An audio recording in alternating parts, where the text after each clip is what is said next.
2,000 years ago, in a restless province of the Roman Empire, a child was born who would divide history itself into two parts, before and after.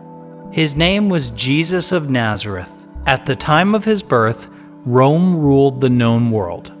Its legions marched across continents, its governors enforced order, and its emperors demanded loyalty as if it were devotion.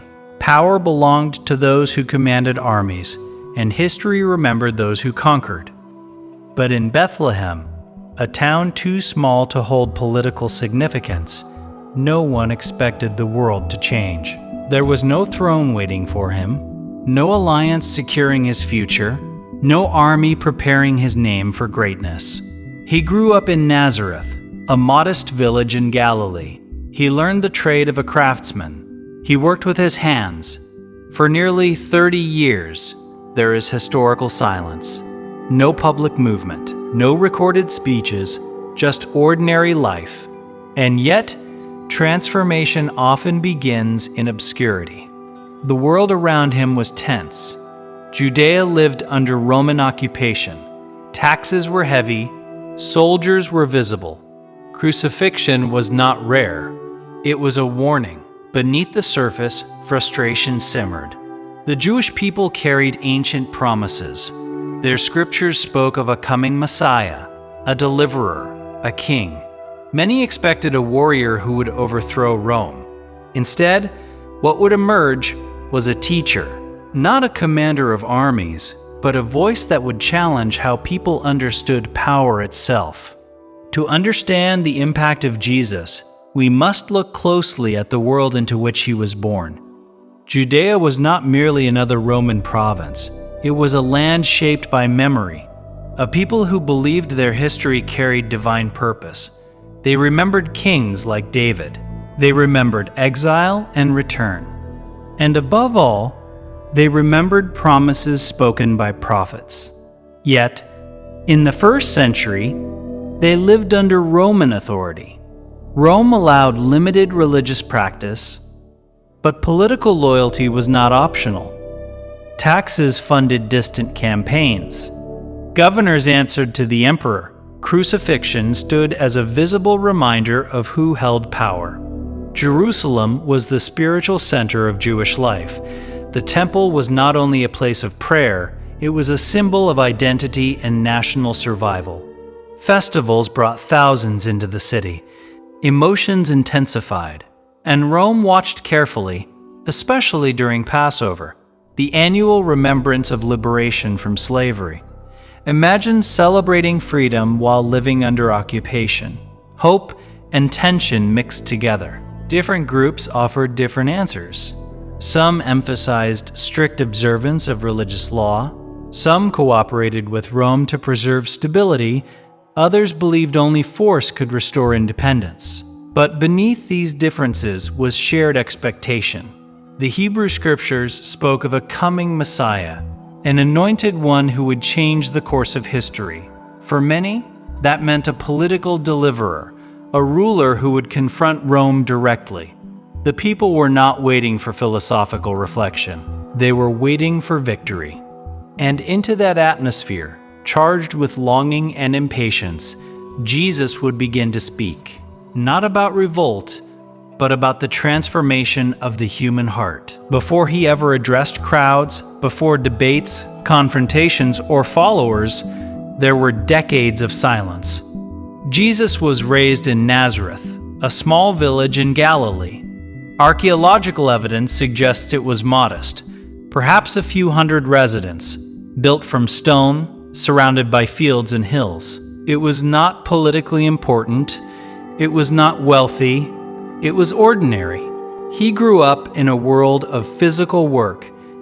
As a craftsman, traditionally described as a carpenter, he would have worked with wood and stone, building tools, repairing structures, shaping everyday life with his hands. This was not abstract existence. It was grounded, practical, disciplined. That detail matters because when he later spoke about burdens being lifted, about building on rock rather than sand, about yokes that are light, He was speaking from experience, not theory. He would have attended synagogue. He would have heard the Hebrew scriptures read aloud, stories of prophets, kings, exile, promise. Those narratives shaped the imagination of every Jewish child, including him. For nearly 30 years, there is no public record of dramatic action, no uprising, no speeches preserved from youth, no early movement forming around him. Just time, formation, growth unseen. Many revolutionary leaders began loudly and young. Many religious figures claim immediate revelation and public recognition. But Jesus emerges later, fully formed, composed, and decisive.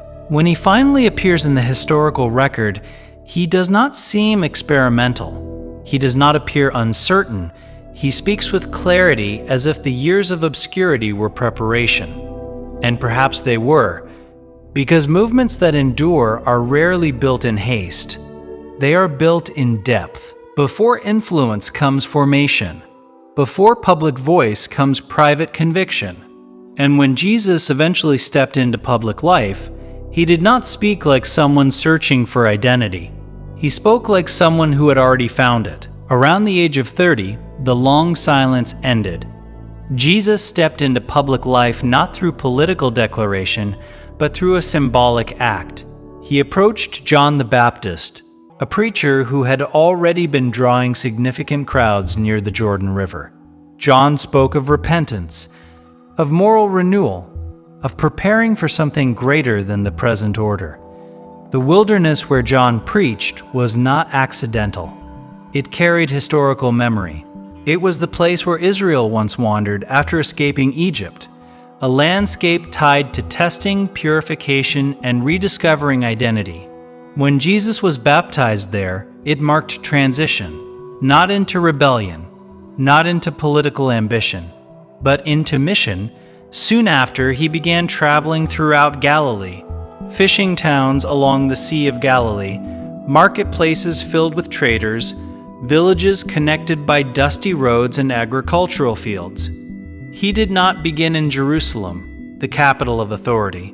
He began among ordinary people, fishermen repairing nets after long nights on the water, tax collectors counting coins on behalf of Rome, families living harvest to harvest, dependent on weather and stability. And he called them with simple words, "Follow me."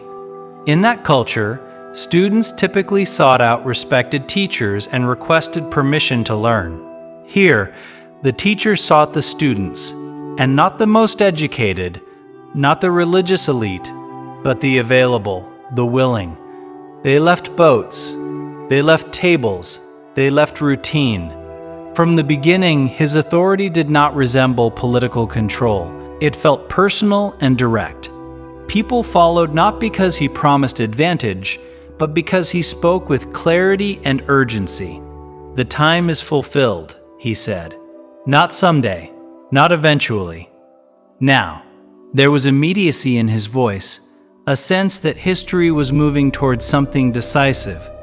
Yet the transformation he described did not begin with empire or legislation. It began within the human heart. As his following grew, so did the weight of his words. One of the most defining moments of his early ministry became known as the Sermon on the Mount. It was not delivered in the temple courts, nor before political authorities, but on a hillside among ordinary people who had come to listen. What he said that day challenged the foundations of power. Blessed are the poor in spirit. Blessed are those who mourn. Blessed are the meek.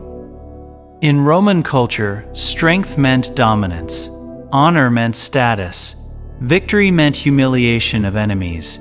Yet Jesus described the fortunate, the blessed, in terms that inverted the hierarchy of his world. Not the powerful, not the wealthy, not the celebrated, but the humble, the merciful, the peacemakers.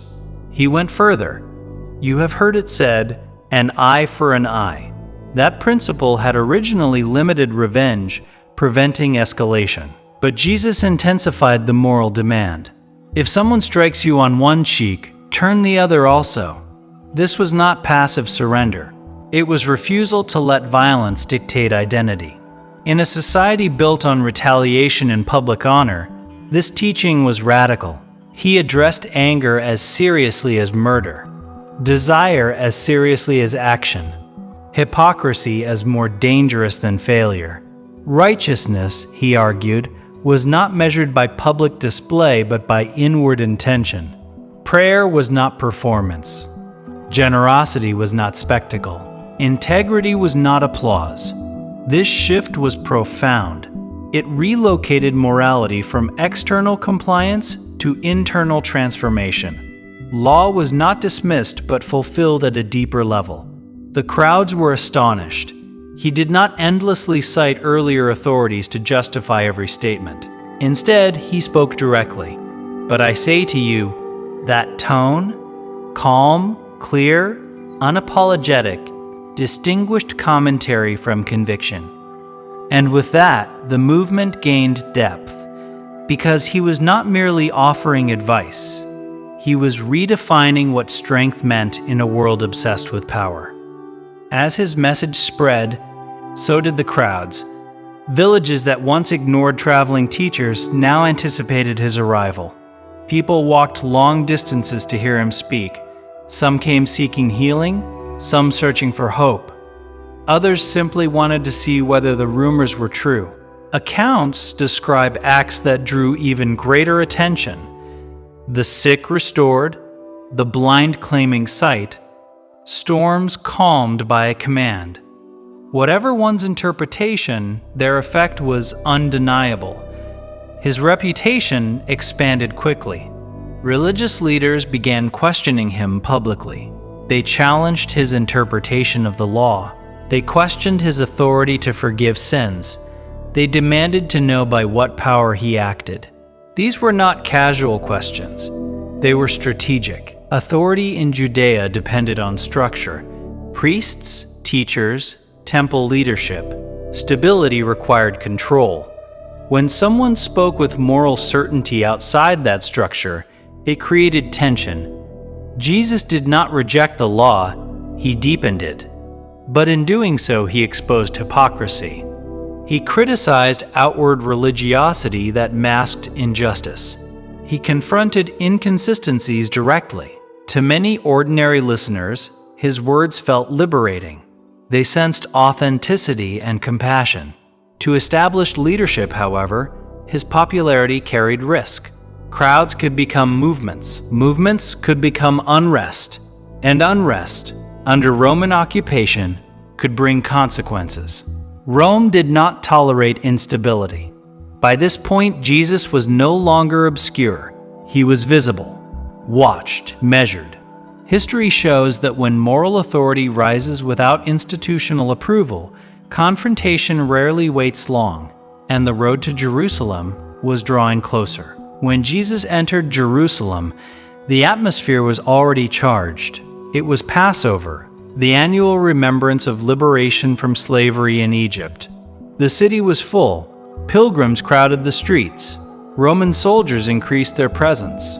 History had shown that hope and crowds could quickly turn into unrest. He did not arrive secretly, he entered publicly. People spread cloaks on the road. Some waved branches. Words of expectation filled the air. For many, this moment felt symbolic.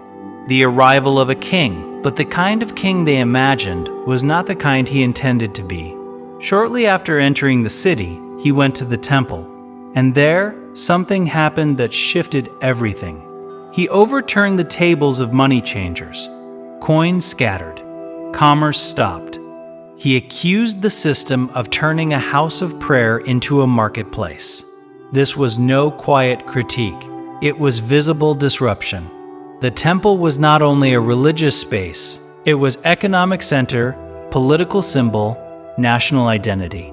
Challenging its practices in public, during Passover, in front of crowds, was confrontation at the highest level. From that moment, the situation escalated. The question was no longer who he was. The question became, how to respond to him.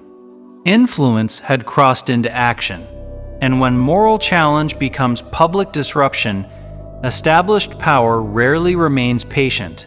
Discussions began quietly, plans formed carefully. The leadership understood that timing mattered. They could not move against him in daylight with crowds watching, but the decision was approaching, because Jerusalem was not a village in Galilee. It was the center of authority, and authority does not ignore public challenge for long. The arrest did not happen in daylight. It happened at night, away from the crowds, in a garden outside the city walls. He was taken quietly, not as a military threat, but as a figure whose influence had grown too large to ignore. His closest followers, who had once spoken boldly, were suddenly afraid. Some fled, one denied knowing him. Fear moves quickly when power arrives with force. He was brought first before religious authorities, questioned, accused, pressed to define himself in terms that could justify action, but Rome did not execute people for theological disagreement. It executed for political threat. So the charge shifted. Not teacher, not prophet, but king. In a Roman province, claiming kingship under imperial rule implied rebellion. The case was delivered to Pontius Pilate, the Roman governor responsible for maintaining order. Historical accounts suggest hesitation. Pilate found no clear political crime, but public stability mattered more than philosophical nuance. Leaders argued that releasing him could provoke unrest, and unrest during Passover was dangerous. The decision was made. Crucifixion, a punishment designed not only to end life, but to send a message. The message was simple: Rome decides. And with that sentence, the movement seemed finished. Leader condemned, followers scattered. Expectation collapsed. But history rarely ends at the moment it appears to, because what followed would reshape how that execution was understood. Crucifixion was Rome's ultimate display of authority. It was public, slow, and deliberately humiliating. Victims were executed outside city walls, where travelers and citizens alike could see the cost of defiance. Jesus was led to that fate weakened and exposed.